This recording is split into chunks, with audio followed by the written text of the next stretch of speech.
Welcome to America Reads Fun and Easy Learning Activities, where college students work together to create these activities. The subjects that we cover include reading, writing, and math. In today's activity, we will be doing some writing and learning how to add detail using descriptive terms to strengthen our writing, and I, Viridiana Rodriguez, will be walking you through this fun activity.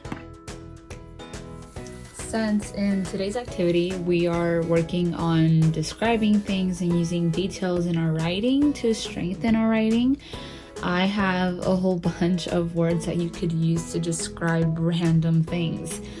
If you're trying to describe maybe the color of your shirt, you would probably use one of these colors. Or if you're trying to describe a person, you would probably describe them as short, or you would describe them as tall. And then if you're trying to describe a turtle, you might use the term slow. And besides the color that you might use, also for a turtle, you might use green to describe them because turtles are usually green. Now, when it comes to describing people, we have, do they have straight hair or do they have curly hair? Those are two ways that you could describe the appearance of a person. Or again, you could use tall or you could use short to describe that person. Now, when looking at someone's face, you might also be able to describe them as happy or sad. So here we have happy and sad, accompanied with some pictures of what happiness and sadness would look like.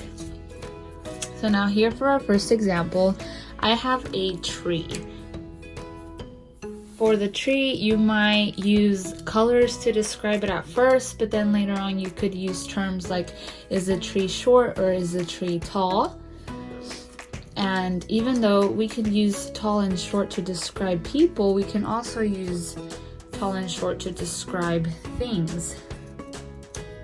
So, think back to the last tree that you saw. Was the tree tall or was it short? Most trees that you usually see are pretty tall.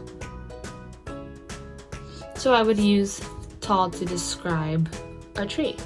Now, the two colors that you see here on the tree are green and brown. So we're gonna go ahead and move these because those don't apply. So the tree, the leaves are green and the trunk of the tree is brown. And the tree is also tall.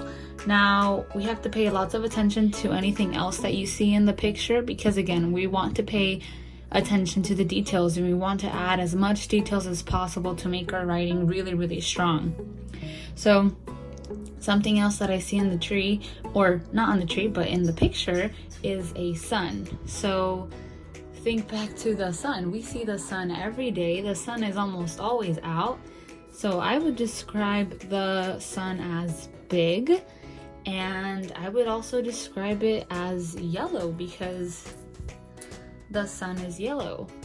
And any other facts that you know about the sun, you could also use to describe it. Now for our second example here, I have a drawing of a girl walking her dog. Now I'm gonna go ahead and name the girl Lily. You can name her whatever you want. And the dog, I'm going to name him Pebbles. And again, you can name the dog whatever you want. Now, we are trying to describe what we see in this picture, right? And as of right now, I see a girl walking her dog. But if I'm trying to add more details, and that means that I'm gonna have to look at her face and see if she's happy or if she's sad. I look at her hair, I look at what's in her hair, I look at the color of her clothes, what's on her clothes, the color of her shoes, and lastly, you could look at the color of her dog. So now paying attention to all of that, we can actually see that Lily has curly hair, because if you look at her pigtails, right, it looks curly. So I'm gonna use curly as a description to talk about Lily. Now, does Lily look tall or does she look short? And just by glancing at her, I think she looks kind of short, so I'm gonna use short as another description for her.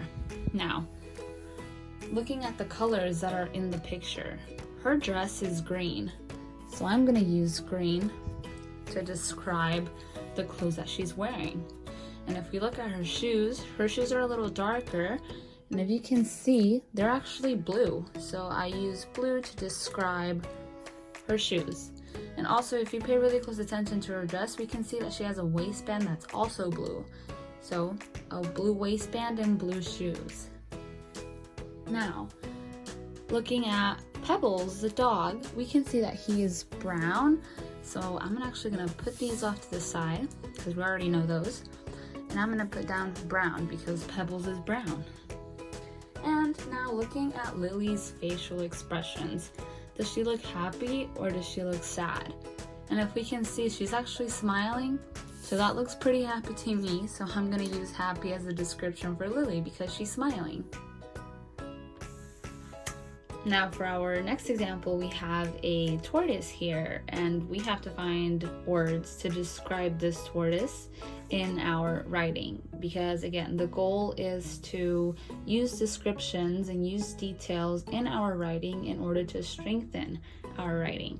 So straight off the bat, we can see the color of the tortoise, which is a great way to start a description to something. We can see that the tortoise is green, so we would use green as a description for it.